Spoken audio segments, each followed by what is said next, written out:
100 years after nuclear and biological warfare wiped out 99% of the world's male population, a peaceful and prosperous planet is now ruled by women who have established secure utopian communities. When a school field trip visits one of the few remaining men's camps, a chance encounter sets off sparks between a man and a woman living on opposite sides of society. Russia, 2140, a young woman awakens to the voice of her AI prompting her to get ready for work. On her 50th birthday, young teacher Rada lives in Two Hills, an eco-town where her technology is advanced and her matrilineal society is largely female-dominated. Their society relies heavily on technology to check their health and produce food and clothing as needed. Over breakfast, Rada watches commercials for cutting-edge entertainment devices, then switches to news featuring well-known artists and activists calling for equal rights through natural reproduction. Turning off the TV, Rada only ridicules the artist's actions. Rada in her new clothes walks through the eco-city with her garbage bag in hand. As she walks through the park, she meets her friend Ia and talks about her excitement about her new amusement product. Suddenly, she gets a call on her ringcom device from her mother Yelena, who she tries to cancel. But Yelena jogs from behind to remind her that the Two Hills mother's daughter will be on a class field trip under Lada later today. If you leave a good impression, you might get an internship at City Hall. Rada is not interested in the opportunity and is offended by his mother's insistence.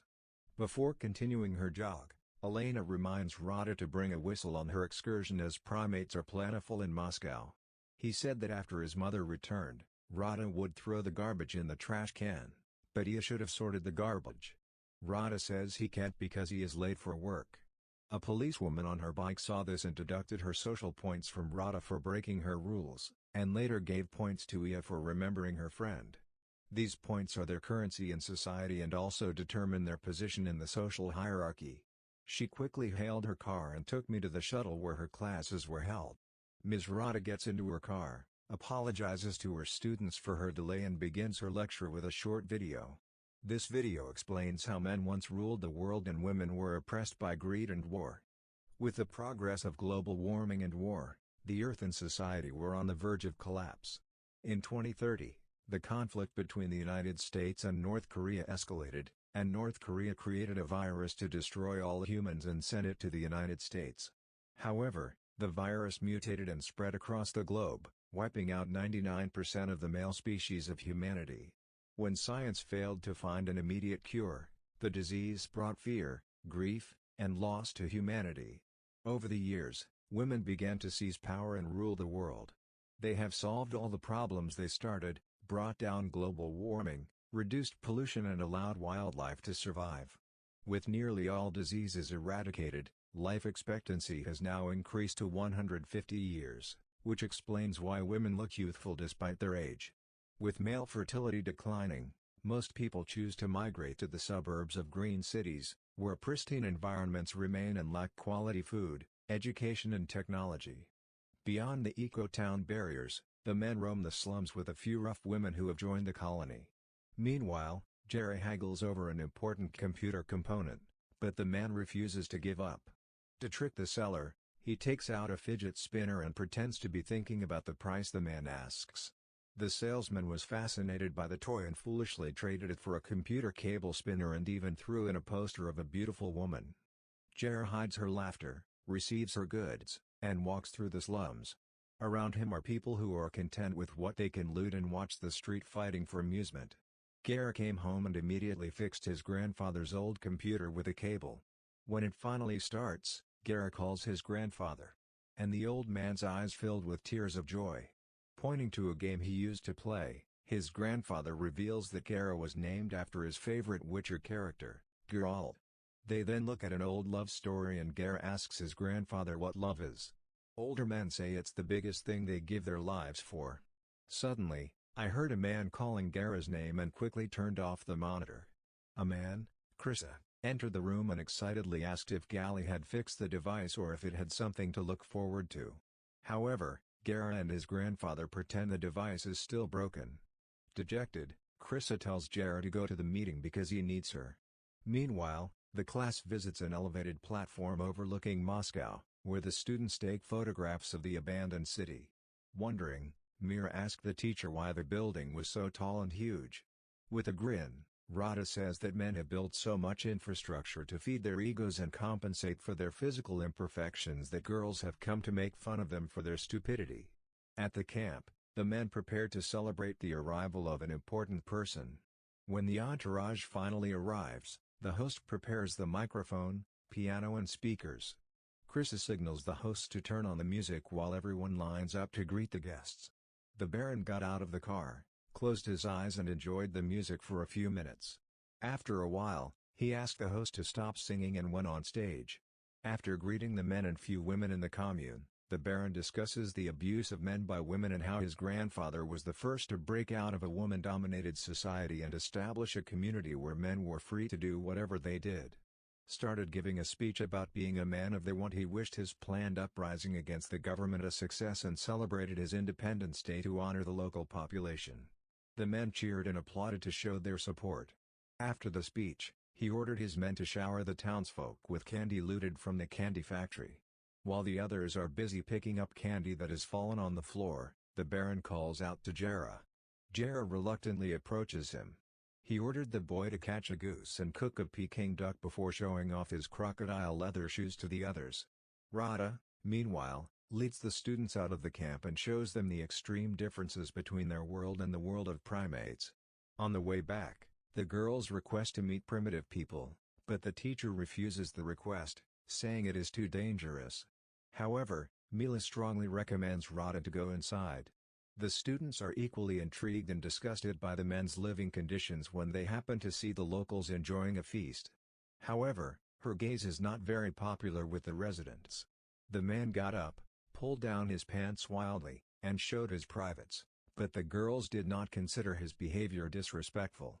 One of Rada's students, who thought this was just a greeting, imitated the man by pulling up his skirt and glimpsing his underwear, making the other men stand up aggressively.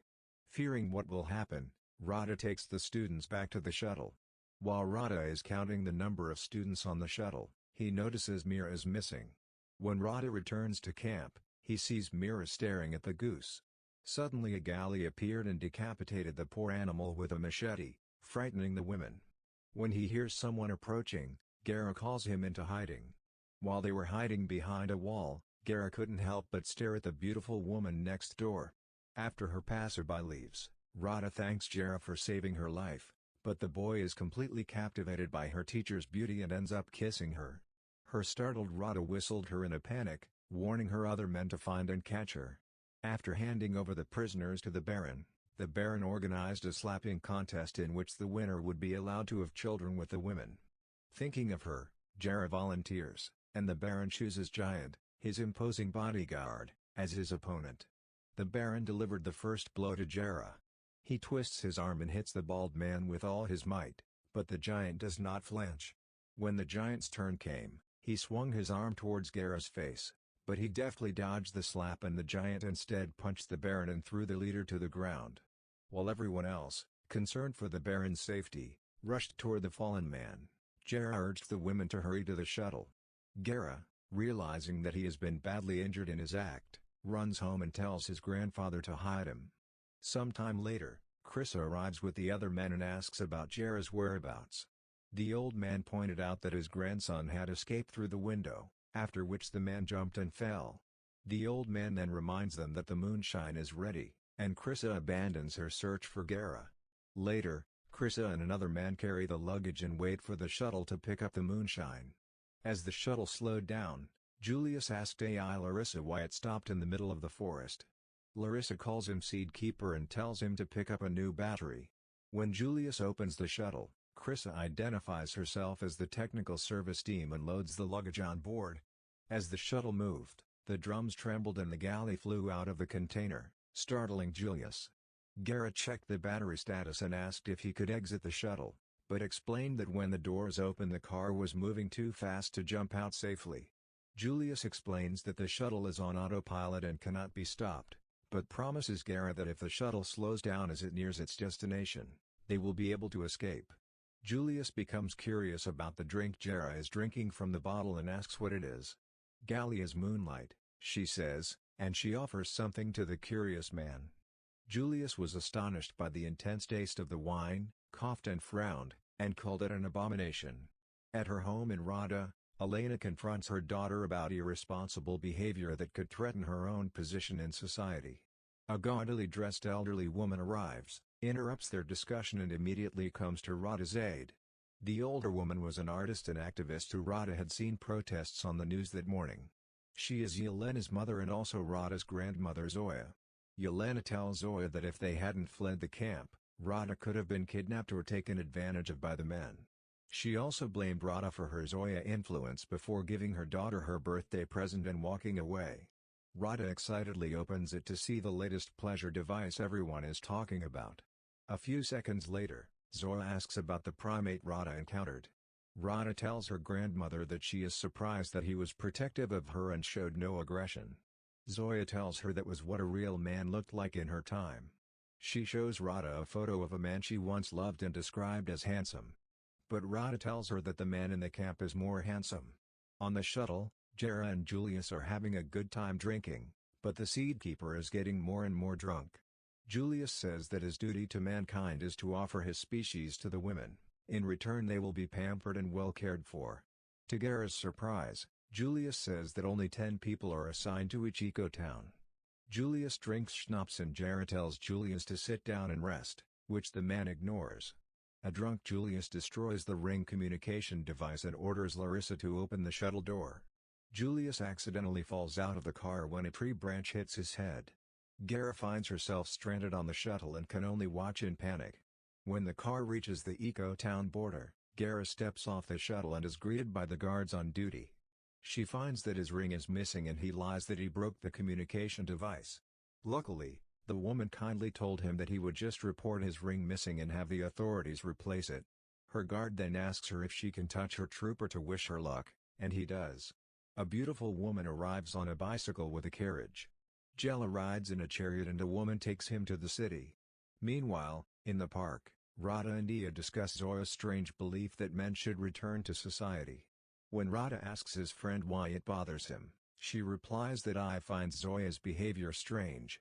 Suddenly Jera's transport van passes by the park, but Rada does not turn around and misses the chance to see him. The women applaud and happily greet their new Sami keepers as the galley runs through the eco-town.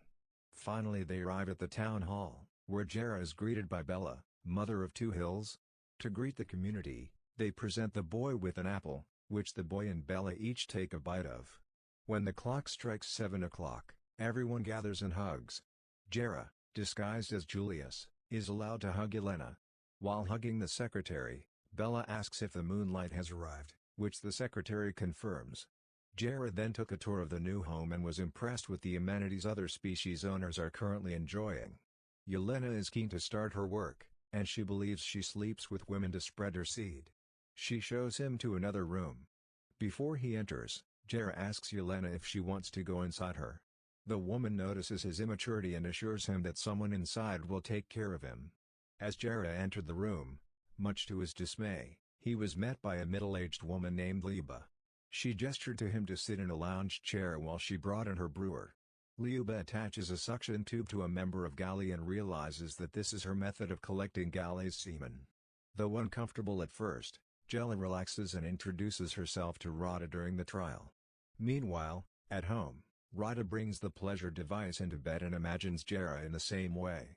Back in the slums, the real Julius staggered into the boys' dormitory, begged for water, and then passed out from exhaustion. End. Conclusion.